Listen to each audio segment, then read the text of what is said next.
Hey Moon lovers, welcome to another episode of All Things Moon, Lunar Wisdom for Everyday Life with myself, Kelly Jones. And finally, I have got round to recording this podcast. I think this is day 4 of attempting. So, with Venus retrograde, Mercury retrograde, the second eclipse in this eclipse season, with Neptune just about to move into Aries and planets crossing over each other. We've had Cazimis, we've got another Cazimi. So, what does this all mean? I will explain as much as I can in the short time that we have together during this podcast. And this evening, if you catch this podcast fast enough, this evening I will be holding a new moon ceremony. So that's a new moon eclipse ceremony this evening at 8 till 9:30 UK time, and the booking for that is open until 7:50 p.m. If you miss it, if you send me a message, then we can sort it out for you to receive a recording. So if you can't make it live to that, and join me online. So we hold that as if we're together in a circle, like a moon circle, which I did used to hold them in person pre 2020, but we find ourselves online these days and it seems to work best for all of us, so we can get cozy in our houses, maybe in our pajamas. We can light a candle, we can bring our own crystals, we can grab our journal, meditate together. I give you some journaling prompts, and we dive a lot deeper into what all of this means for us collectively and personally. And we can do a lot more personal question asking, and we can look at what house area it's showing up for you. And if you're not sure what house area means astrologically, then in your chart, everybody's got the 12 signs in their birth chart. Each of those 12 pieces represents an area of life. And I have been asked if I would do a podcast on the houses, but I think what I'm going to do is do an online workshop that you could either join in person, where we're going to dive deep into what all of the houses mean. And of course, again, if you can't make it live, there will be a recording that you can purchase afterwards. And that will be an evergreen workshop that will apply at any time. It won't be specific to the astrology of the moment. So, the astrology of this moment. There is so much that we are all collectively experiencing right now. So, if you have had, a strange week of dreaming, that would be normal. I definitely have had the weirdest kind of dreaming week, and eclipses can mean sudden change, sudden endings, sudden beginnings. It's a wild card energy, so we really are in a time of unknown. So embracing the unknown is another thing that would come up at the moment as being something I suggest, is to accept that we just don't know. And we never know. We never really know, but we can, to some extent, control some of our daily lives. But at the moment, there are so many aspects that either haven't happened before in our lifetimes, or we can't see how far back it was. Like, we've looked 12,000 years ago and we still can't quite find where some of these aspects have aligned at the same time. So, let's get excited about the unknown rather than fearful, because what we put out is what we receive back in, and vice versa. So we have on the 20th. So this is March the 29th. And this morning at 10:57 UK time, I was actually in the Cozy Club in Chelmsford having breakfast. Tom asked me what the time was and he said he felt a bit weird, and I said it's 10:56, and literally I said in 1 minute's time the solar eclipse starts to happen, and he said, oh well, maybe that's why I feel a bit weird then. So he's been experiencing quite a tight chest, so that might be a symptom that's come up. Is this a kind of an anxiety feeling? But that was this morning. So we are post eclipse.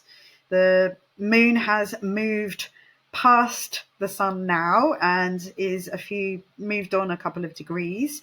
So that was at 9 degrees of Aries, was a partial solar eclipse. And it could be, I was listening to all different astrologers, and one of them, I can't remember exactly which one, it was Cassandra. She called this type of eclipse a hybrid because we have moved, when eclipses happen, the nodes of the moon, so that's the south and the north node of the moon, so they are just points that move, and they move the axis that they're on, that moves about every 18 months. So the past 18 months and the past 6 eclipses that we've had, including this morning, were on the Aries Libra axis. And those nodes have now moved onto the Pisces Virgo axis.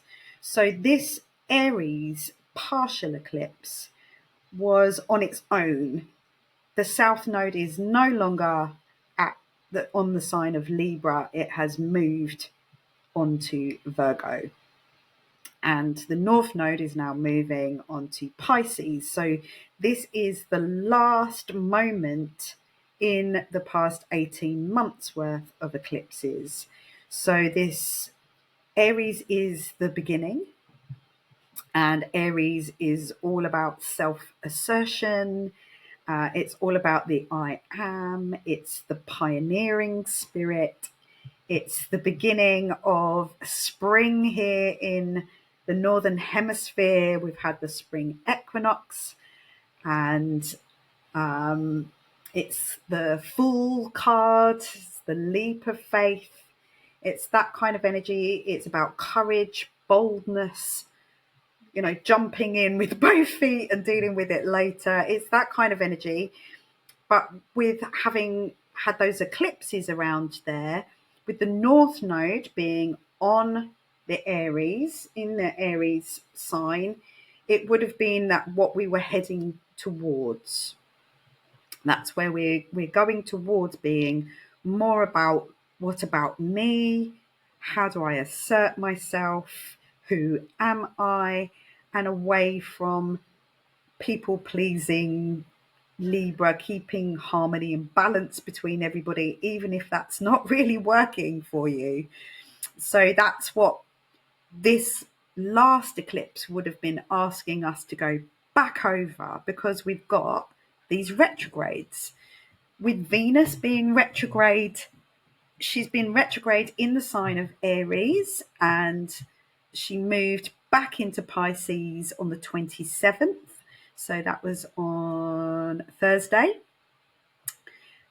which then the 28th, we would have had that sort of dark moon day. So yesterday I sat and I literally set up everything.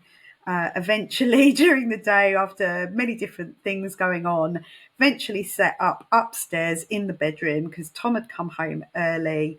He's had some sad news. He's lost a friend this week, something unexpected. So the energy down here wasn't brilliant. So I went upstairs to set up and got all the cameras set up. And then my brother called me. And I ended up sitting, talking, doing a video call to my brother. And my brother's been feeling it this week as well. And then my best friend messaged me saying, did I want to meet up? Because she's been feeling it as well. So I just kind of gave up and accepted it's a dark moon day. It's a time for resting, take the pressure off. And this podcast will go out exactly when it's supposed to, which is now. So Venus retrograded on Thursday back into the sign of Pisces, but she has been going back through Aries. Venus is to do with values, is to do with finances, money. But I would say going back through Aries, that I am, what is my worth? Back into Pisces, which is going back inwards into our intuition, into that ethereal space, into our spiritual zone of life, our spirit. So that is where this retrograde feeling would be. We've got this eclipse, this solar eclipse, new moon energy. New moons are generally normally times for beginning again, for putting down what you want to wish for and manifest for. But I would say I would leave it until the next couple of days to kind of focus on that, and maybe on this particular day and maybe tomorrow to just take care of yourself, to be gentle with yourself, to not confront anything too much head on, even though this eclipse energy is asking us to be bolder, to be more self assertive, to have courage. We've also got Mercury retrograde in Aries at the moment, but by tomorrow, Mercury is catching up with Venus and moving back into Pisces. Remember, Mercury is all things communications. It's the mind. It's very Gemini in it, and its nature, ruler of Gemini and Virgo. So it's very much about thought. You know, our thoughts about ourselves, our inner thoughts that we are repeating. It's going back over that, reviewing, reassessing our inner talk, and tapping into our intuition of how do we, and noticing what we say to ourselves and what's going on in our thoughts here, how do we communicate with ourselves, and how that then comes across to others. Pisces tend to not have boundaries, so we would be, again, that retrograde with Venus there, with Mercury there, we'd be looking at our boundaries, about creating boundaries and where we don't have them, where they're blurry, where those lines are blurry, and being much more Aries, bold, assertive about them. And then tomorrow we also have the big one, which is Neptune moves into 0 degrees of Aries. And Neptune has been at 29 degrees of Pisces for quite a while now. 29 degrees is known as the critical degree. It's that last anoretic point where it feels crucial. Neptune would be that dreaming energy. If you've been dreaming, lucid dreaming, astral traveling, that would, spontaneously astral traveling. I know that has happened to me in the past few days, where I felt when I woke up, I couldn't really tell you where I'd been, no particular massive visuals on it, but I really felt as though I had been traveling light years away, and I struggled to come back into myself here in this place. When I looked in the mirror in the morning, I was familiar, but I looked different in my eyes. And I walked down the street and it felt as though it was kind of like some weird gaming thing where I'd arrived in this place, but it didn't seem quite real. So that kind of ethereal, surreal, illusionary, there might be disillusion going on, disillusionment. But Neptune moves into Aries tomorrow. So lots of big stuff. If you think that Venus and Aries Venus has gone past the sun and out the other side. So she's gone from being the evening star, and the energy of that, if you like, is that of being reborn. So she kind of disappears, gets burnt up, and not really burnt up, but it disappears behind the sun and then reappears on the other side, reborn as the morning star.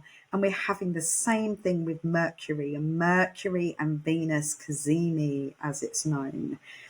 Venus, when she goes past the sun, which was literally on the 22nd, that happened at 2 degrees, that's the Venus star point.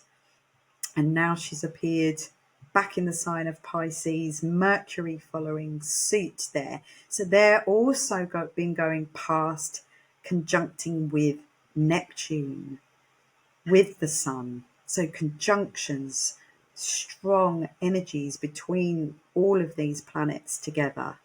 So really big stuff. We've had some, interestingly, with the Venus being young and reborn energy, that cazimi, this week we have had lots of lovely spring sunshine here. The daffodils are out, the hyacinths are out, the camellias are coming out. What else is coming out? So lots of stuff appearing, beautiful spring-like things.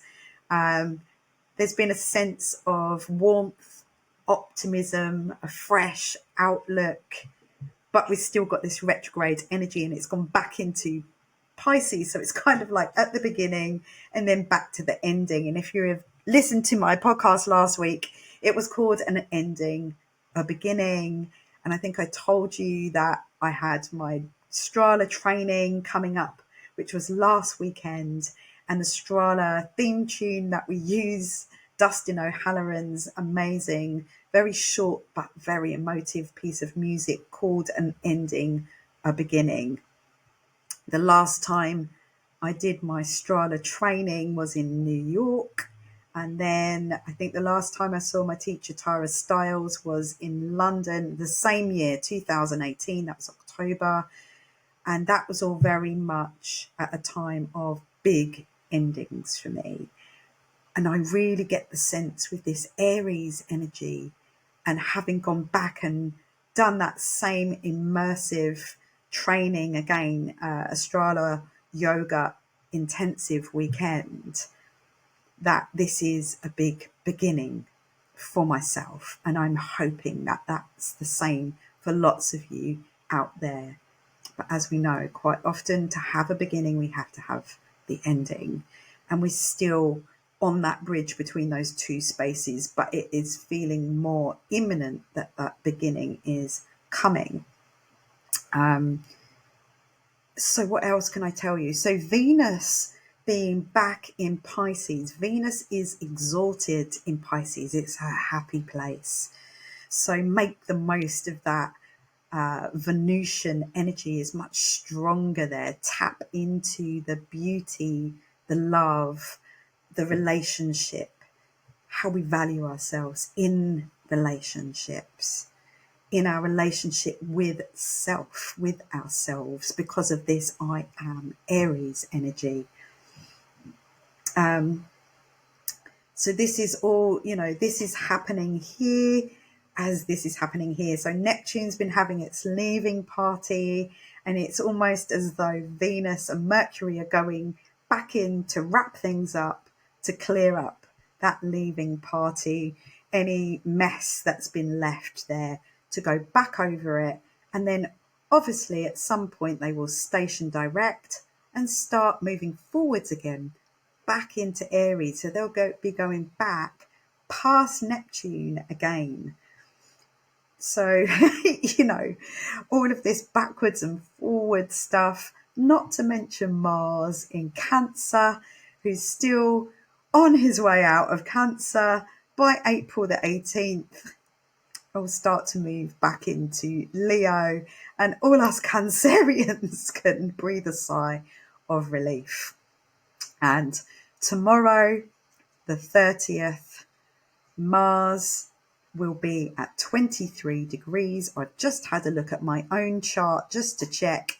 Yes, Mars tomorrow will be at 23 degrees of Cancer, and my Mars in my birth chart is Mars is 23 degrees of Cancer, which means Mars will be directly over my Mars again for the third time in the past 6 months.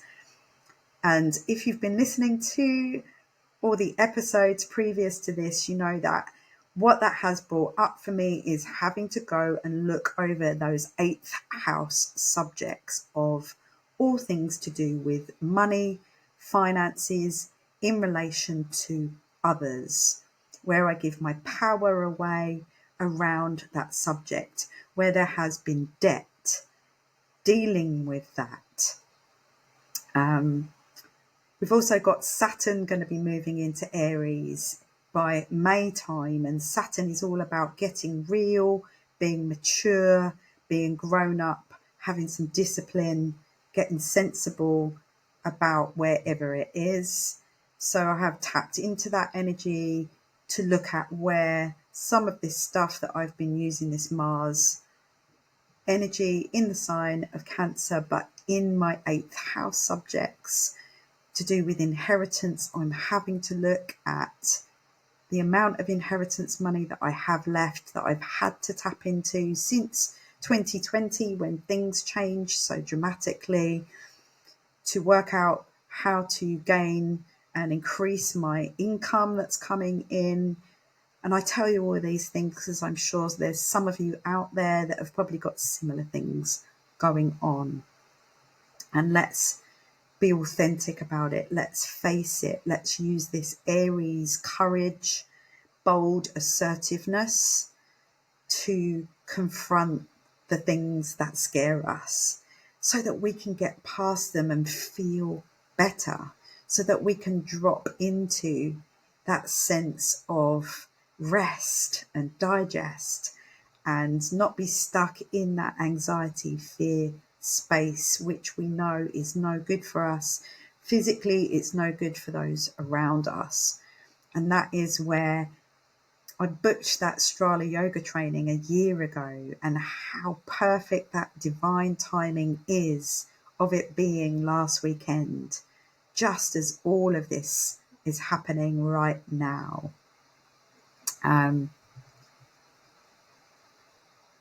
You may have experienced some chaotic travel in the past week or so.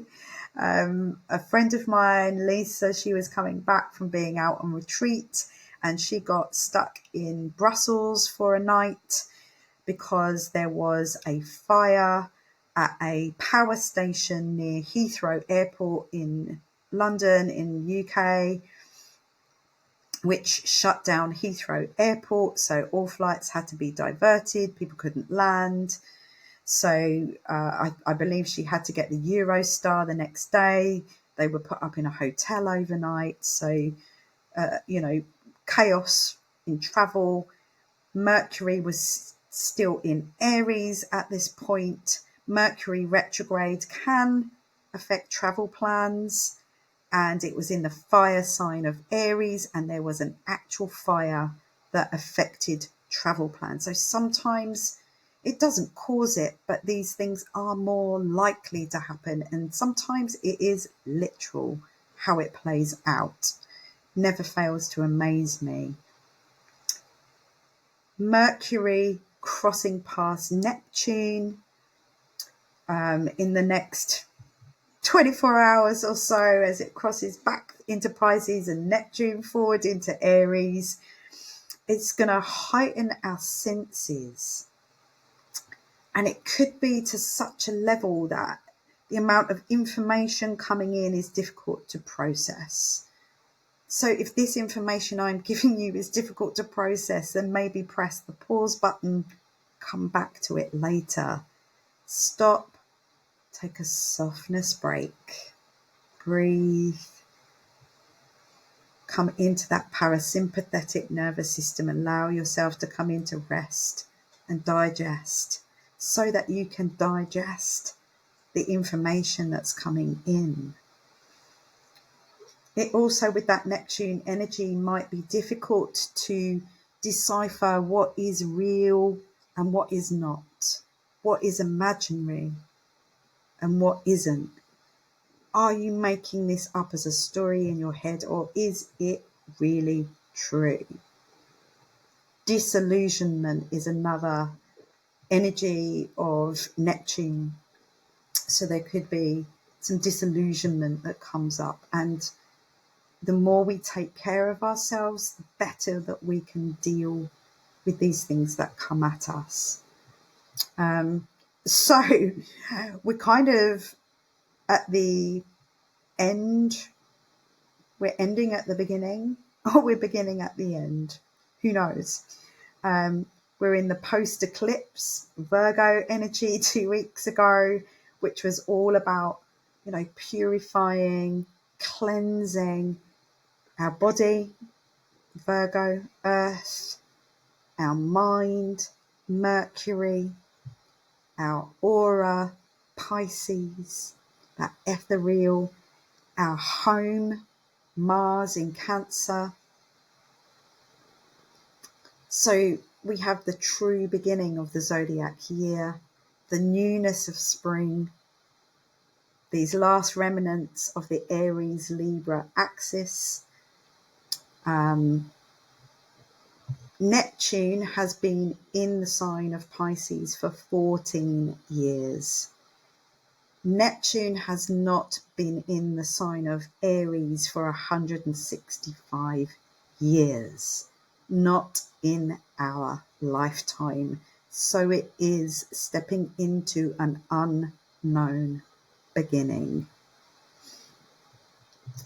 Neptune has been very happy in Pisces because it's his home.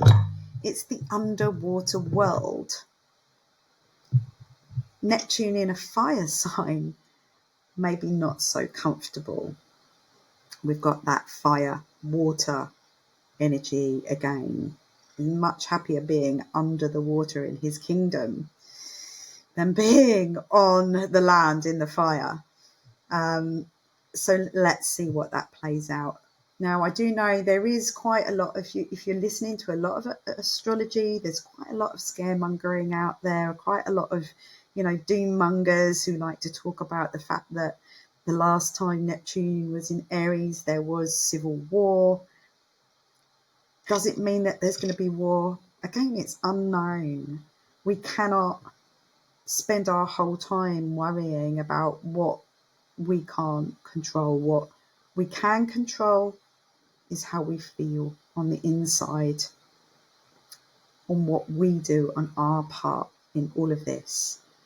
And if that ripples out to others, like last weekend doing my Strala weekend, the magic that happens when over 50 people together in a room drop into their parasympathetic nervous system really, truly and deeply and start to feel safe in our bodies together. There is a magic that happens. There's a ripple effect of over 50 people all together who feel safe. Can you just use Neptune to tap into your imaginations, to imagine more and more and more people feeling safe together rather than feeling unsafe together? I can step onto my mat and drop into my body in that feeling of safety anytime. But when I step out into the street, I'm fully aware of how much fear and lack of safety and security there is around me. So deliberately grouping together so that we can feel safe. So I teach one Strala yoga class at the moment a week, but if you can make it to drop in, maybe if you can't drop into my class with me, download the Strala Yoga app, and you can do that anytime, anywhere. There is a class every single day on that app. It is well and truly worth I think it's $25 a month, but it's really worth it. to tap into that. And then when you're practicing on the app, quite often there's others practicing at the same time, and we have no idea, because we can't see it, what that ripple effect is having outside of us. But sometimes we do get the evidence. So after the training last weekend, myself and my friend Gemma, who had travelled up to London together, were travelling home together, and I had such a heart-opening experience. This has happened to me before, where my heart is so open and my body is so open that I had a little rib sublux under my shoulder blade, and it went into like a spasm, and it was really painful. And ironically, I'd done all this, yoga poses and crow poses and having a little go at handstands and all things without any problem at all, standing on the train, just holding the pole, and my rib subluxed. And it's fine now. It was very, very temporary and momentary. But that happened just before we got on our train to come back to Chelmsford. And so I took my coat off, and Gemma is a massage therapist, sports massage, and she was having a go at alleviating some of the discomfort for me. And there was a young guy sitting next to us who asked us where we'd been. He said that he noticed straight away when we got on the train, by our eyes, by our energy, that there was something different, that we were awake, that we were spiritual. And he came to sit with us and talk to us and have conversation and ask us questions. And he was very young, but he was totally tapped into his own spirituality. He knew his astrology. He had crystals on him. He had rose oil with him. It was a magical moment in time. And it has to be that energy that we were in rippled out and made a difference to other people on that carriage, and they may not even know about it, because there were three of us drawn and attracted to each other because of our energy and our frequency. So, just because you can't see it, just like the internet, just like our thoughts, we can't see our thoughts, but we know they're there. We believe in them, yes. So let's believe that our energy and our frequency can make a difference. So going back over this Libra Aries axis from the past 18 months, just taking a little moment to honor yourself for what you have learned. It's been teaching us about the dance between ourselves and other people, the difference between independence and partnership, standing alone and coming together, all of that stuff.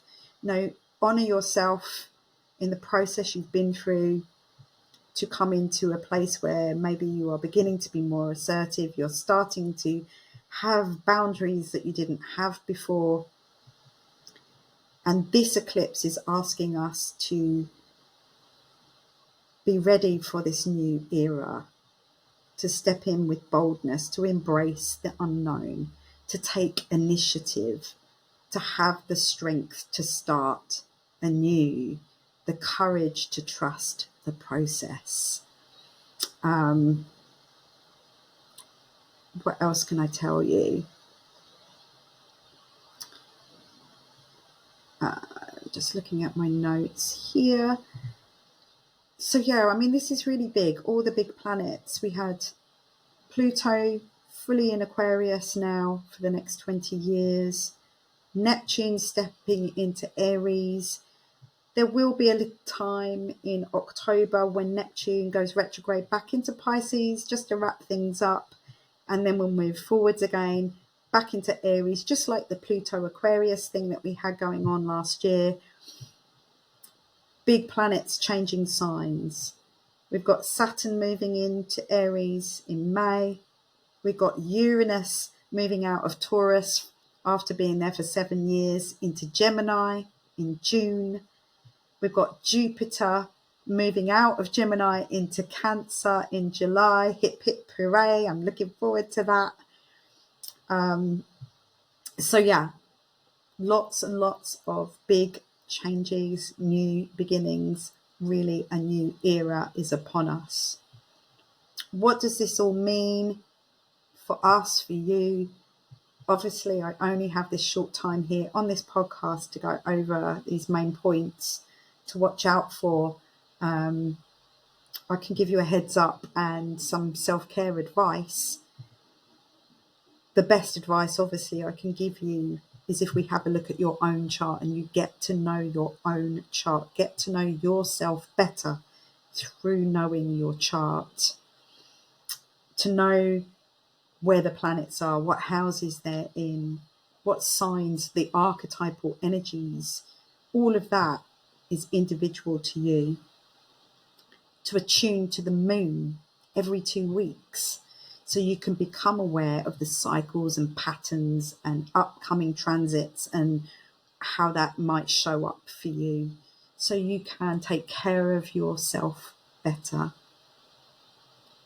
So just a few things to wrap this up. Prioritize yourself. Self-assertion over people-pleasing. Do not compromise who you authentically are for anybody else. I had a healing treatment yesterday from a friend of mine called Georgie Dane. She's trained in this technique called Humana healing. And she did it as a distance healing. And if you go to my social media, you'll see a funny couple of images of these two. This is Indy on my lap here, but I had both Indy and Sydney lying on top of me, over my heart, over my sacral chakras, whilst having this healing treatment from a distance. It will take time to integrate, possibly 2 weeks, to notice clarity is what I'm seeking. Healing, giving myself that half an hour yesterday after teaching a beautiful Strala yoga class yesterday morning. With these retrogrades in Pisces and this Neptune energy, it's very much listen to your inner voice, your inner self.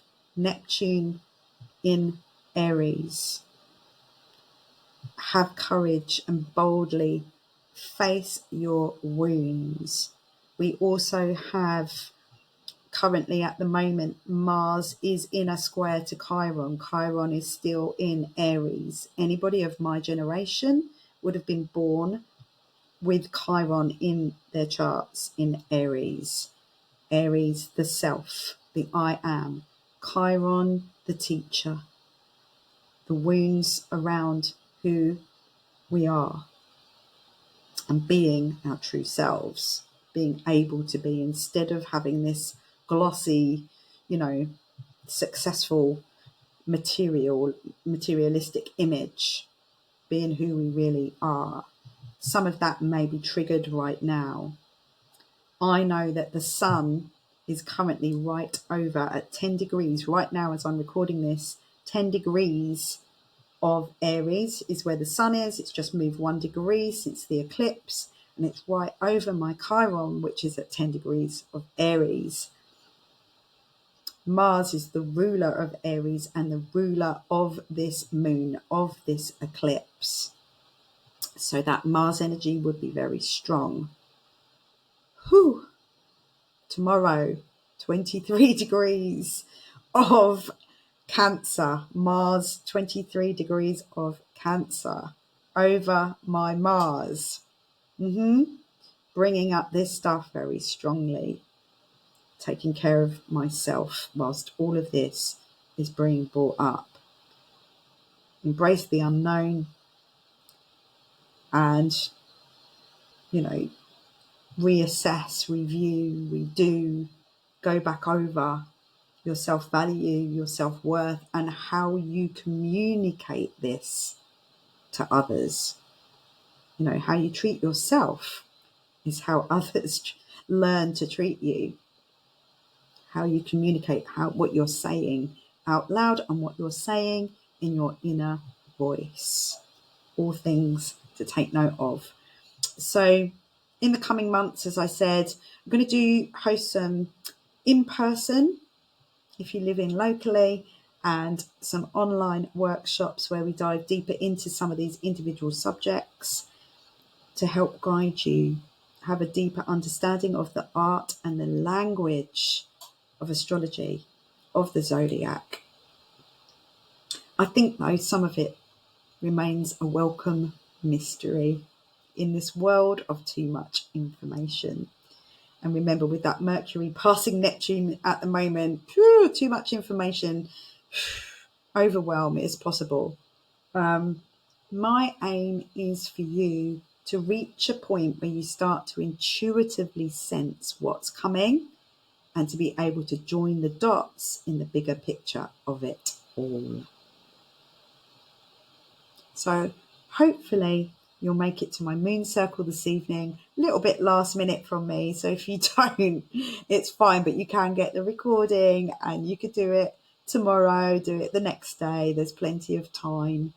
And if you would like an individual birth chart reading with me, that 22% discount is still available. It's still up. I haven't taken it down.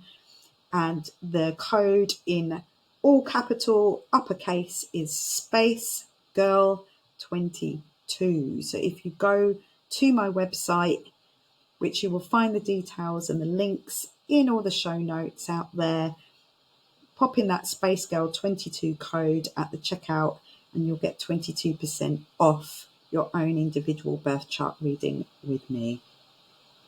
So, as always, I hope this has served you in some way, and I look forward to speaking with you and maybe meeting you. Come and talk to me, send me questions, tell me your stories, and I will see you all next